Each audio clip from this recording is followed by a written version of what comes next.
Good evening, everyone, and welcome to another episode of SCTV, Simpson College's first student-run weekly newscast. I'm your host, Liv Allen. And I'm Jake Bren. Thanks for joining us. A lot of you may be wondering where Noah is tonight. After the baseball doubleheader on Saturday, one of the players was rapidly tested after not feeling well during the games. The player tested positive, leading the whole team to quarantine. The good news is all players were tested on campus yesterday and should be receiving results later today. So for tonight, Jake will be stepping in. Thank you, Liv. I'm thrilled to be here. This past Sunday was Easter, but it was also the second mental health break of the semester with no classes on Monday. SCTV's Sophie Reese caught up with students to hear their plans for the break and if the time off from school really did boost their mental health. Coming up, students will be having their second 3-day weekend on Monday, April the 5th. Now, this is a day students normally would have gotten off anyway for Easter break. Simpson is calling this our second mental health day. I spoke with a few students to see just what they're doing on break. I'm planning on leaving Friday to go home for the extended weekend. We're going to celebrate Easter with family and celebrate my grandma's 80th birthday on Saturday. I will be staying on campus because it's not worth it to drive the 2.5 hours home, and I could work and make money instead. For break, I'm staying here. I will be on duty, probably doing homework, catching up on classes. I also spoke with students to see if this break would be enough time to recharge before coming back. Considering that professors don't really give us time off when we don't have class, I wouldn't say that it's enough time to recharge. A spring break would definitely be better. Consecutive days off would be helpful. So I guess it begs the question, are we really getting any mental health day if we're having to do homework on those days off anyways? I don't think so, especially compared to past years. Even in past years when we had spring break, it would still feel like sometimes that wasn't enough. With students spending their break how they choose, I know I'll be headed home for an Easter egg hunt with family. For SCTV, I'm Sophie Reese. Thank you, Sophie. Certainly nice to see that some students were able to get away from school. Right, Liv? For sure. I will say, the internet and Wi-Fi have certainly contributed to a lot of student stress this week, but IT is doing everything they can to get us back online. Huge shout out, by the way, to Lynn Jensen and the whole tech team at Simpson. We appreciate all of you. I second that. In the sports world, the Storm baseball team hit the diamond Thursday to host its first home series in over 700 days against Loris. The team came into the 4-game set at 4-6, looking to make an early statement in conference play. Here's the action from Game 1 of the series. Huge thanks to Simpson Athletics for the live stream footage. Simpson baseball taking on Loris at McBride Field in the home opener. Second inning, second baseman Ryan Willis grounds one to third, but the throw is off the mark. TJ Stevenson comes around to score. More baseball in the third. Storm trailing 2-1, and Quentin Seifert, the senior, drills one to left field for a home run. His first ever at McBride Field and his second of the season. Bottom of the 6th, tied at 3. Shortstop TJ Stevenson hits his first career home run, and it's a big one, giving the Storm a 4-3 lead heading into the 7th. Top of the 7th, bases loaded. No outs, a jam for Simpson. Brady Held turns 2 from the mound. 1, 2, 3 in that order. 2 down now as Daniel Rogers steps up to the plate. Held strikes him out swinging in the dirt. Josh Breitbarth makes the throw in time, and the Storm win their home opener 4-3 over the Dewhawks.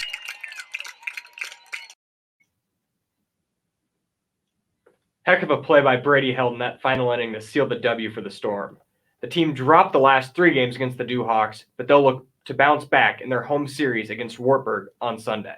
With vaccines rolling out and distributed to communities, it feels like COVID is beginning to settle. But ever since news broke of the virus originating in Wuhan, China, acts of hate against Asian Americans have been on the rise. Hundreds of cases have been reported involving hate crimes against Asians in America, including the mass shooting in Georgia on March 26th, which killed 8 people. This has spurred a wave of fear for Asians in our country and has led to activists to take action amidst these racially charged acts of violence. I spoke with students to get their perspectives on the discrimination. The Asian American and Pacific Islander, or AAPI, community has faced a long history of oppression, discrimination, xenophobia, and racism in the United States. Xenophobic and racist backlash in response to the COVID-19 virus has led to an increase of anti-Asian hate crimes up to nearly 150% in 2020 alone, one of the more recent being the Atlanta spa shooting on March 16th. In wake of these incidents, the Stop Asian Hate movement has increased its presence in society and on social media.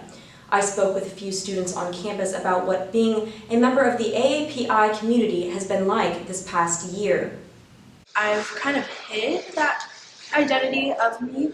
While there's been times that I fully express that I'm half Filipino, there's also times that I just don't talk about it, which is kind of sad looking back that I do have to hide that part of me. I would say it was more of a choice to hide it, just because others, I feel like sometimes just don't understand, especially with the communication boundaries that come with it.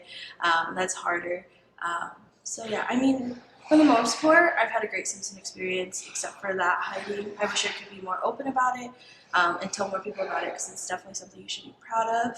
I think that there are fundamental things and even just additional things that the administration can do to kind of help the AAPI community, specifically giving those types of students more resources. I know that we have counseling resources and we have other types of diversity committees and diversity leaders who can lend an open ear or be available for support. But I think that these efforts aren't really helped, or these efforts aren't really supported by the administration. It's more of just a in case kind of thing, like a last minute resort. I think if they're actively trying to understand societal issues and they're actively applying it to the campus and they're actively educating themselves and other students about these issues, then we would see a greater sense of community and change. Junior Bailey Earls' great-grandparents immigrated to the United States from Vietnam during wartime and faced many trials and tribulations when trying to become American citizens.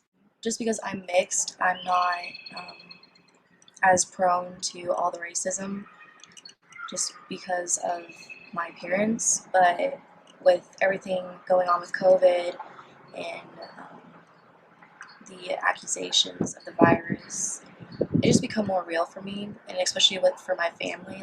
I am more fearful for them because I don't know what's going to happen. Especially the experiences that my great-grandparents have gone through just to get here. It's saddening because they put in a lot of effort to become Americans. It's important to note that you do not have to identify as AAPI in order to advocate on behalf of the community. You do not have to be an activist or a leader or even fight against the right to be treated decently. It is not your job to it is not your job to prove to people that you deserve rights or that you deserve to be treated humanely. And it should be a campus-wide goal to erase these types of rhetorics that are targeting minority groups. We must all do our part in helping stop Asian hate, whether that be researching materials, extending resources, or simply educating yourselves. It is essential that all members of the Simpson College community feel safe and welcome here on campus. Signing off for SCTV, I'm LaValin. Equality is everything. It's saddening to hear how a group of people can experience so much hate. Right with you, Liv. We're in a moment of reckoning right now, and how we can combat this is to educate ourselves about this and always show kindness. Well said, Jake. That's a wrap for us tonight on SCTV. Thanks for tuning in, and be sure to check out next week's edition. We've got some great content on deck. As always, shout out to our department faculty and behind-the-scenes staff who are at the core of this newscast. Thank you so much for your contributions. I'm Jake Brend. And I'm LaValin, signing off for SCTV. Good night, everyone, and as always, you stay classy, Simpson.